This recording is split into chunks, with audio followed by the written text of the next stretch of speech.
NCB ಟೈಮ್ಸ್ಗೆ ಸ್ವಾಗತ. ಅತ್ಯಾಚಾರ ಕೇಸ್ನ ಆರೋಪಿ ದೇವರಾಜೇಗೌಡ ಇನ್ನೂ ಕೂಡ ಪೊಲೀಸ್ ಕಸ್ಟಡಿಯಲ್ಲೇ ಇದ್ದಾರೆ. ಈಗ ದೇವರಾಜೇಗೌಡ ಅವರ ಕಾರನ್ನ ಎಸ್ಐಟಿ ಅಧಿಕಾರಿಗಳು ಪರಿಶೀಲನೆ ನಡೆಸಿದ್ದಾರೆ.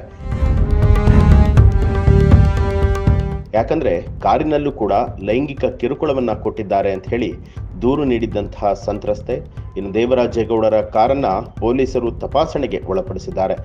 ಕಾರಿನಲ್ಲೂ ಕೂಡ ಲೈಂಗಿಕ ಕಿರುಕುಳವನ್ನ ನೀಡಿದ್ದಾರೆಂಬ ಸಂತ್ರಸ್ತೆ ನೀಡಿದ್ದ ದೂರಿನ ಹಿನ್ನೆಲೆಯಲ್ಲಿ ವಕೀಲ ದೇವರಾಜೇಗೌಡ ಅವರನ್ನ ಕರೆದುಕೊಂಡು KA04 MW 7191 ನಂಬರಿನ ಇನೋವಾ ಕಾರನ್ನ ಪರಿಶೀಲನೆಗೆ ಒಳಪಡಿಸಿದ್ದಾರೆ ಪೊಲೀಸರು.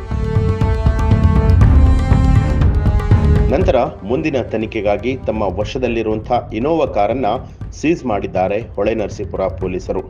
ಒಟ್ಟಾರೆಯಾಗಿ ಪ್ರಜ್ವಲ್ ರೇವಣ್ಣ ಕೇಸ್ನಲ್ಲಿ ತಲೆ ಹಾಕಿದಂಥ ವಕೀಲ ದೇವರಾಜೇಗೌಡ ಅವರಿಗೆ ಇದೀಗ ಸಂಕಷ್ಟದ ಮೇಲೆ ಸಂಕಷ್ಟಗಳು ಎದುರಾಗ್ತಾ ಇದೆ.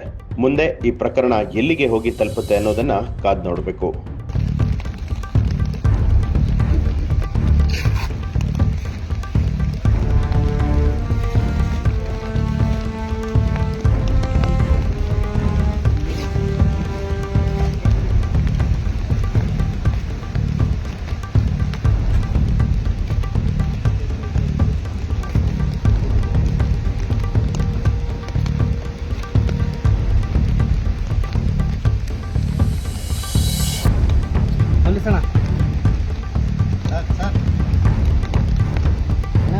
जोर साइड सर जोर साइड